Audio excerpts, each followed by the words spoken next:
Shalom and welcome once again to Treasures of the Torah. I'm Pastor Matt McEwen. This week, our Torah portion is called Beshalach, and it involves the fulfilling of a promise.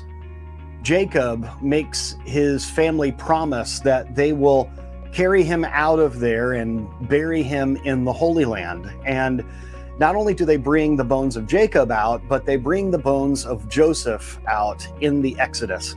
And so it says at the beginning of our Torah portion in verse 19, so Moses took the bones of Joseph with him. From the context, it is apparent that Moses took Joseph's bones not only in order to fulfill the promise the people made to him, but also as a prerequisite for the ensuing journey through the desert. Now listen to this. This comes from the Kihot Chumash. Rather than referring to Joseph's remains, or using some other discrete term, the Torah purposely uses this seemingly indelicate description, the bones of Joseph. This is because the bones are, in a sense, the essence of the body. They form the strong, defining frame, and the only part that remains after all else has decayed. In fact, the Hebrew word for bone, etzem, also means the essence of something. And so, in a way, this verse can be understood as them carrying the essence of Joseph out. And in fact, when we study the sages of Israel, the ancient rabbis tell us that all of the miracles that happened in the wilderness were through the merit of the bones of Joseph. This can seem like a strange idea to people that grow up in a Christian context, but this is very much at home in Judaism. In fact, if you will remember, we've mentioned this in weeks past. Remember when they are burying a person and a band of raiders comes out, they throw the body of this person into the grave, into the tomb, and it happens to be where the bones of Elisha or Elisha are.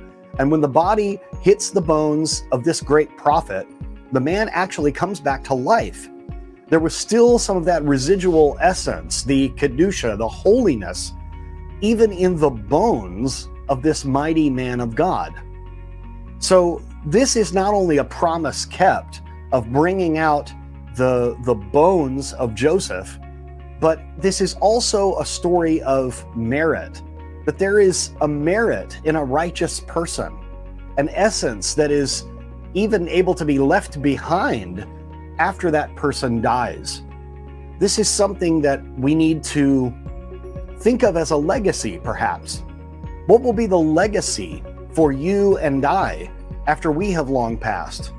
After what is left of us is just our bones? What sort of essence will we be leaving behind? It's a question for all of us to ask ourselves. Thank you for joining me this week.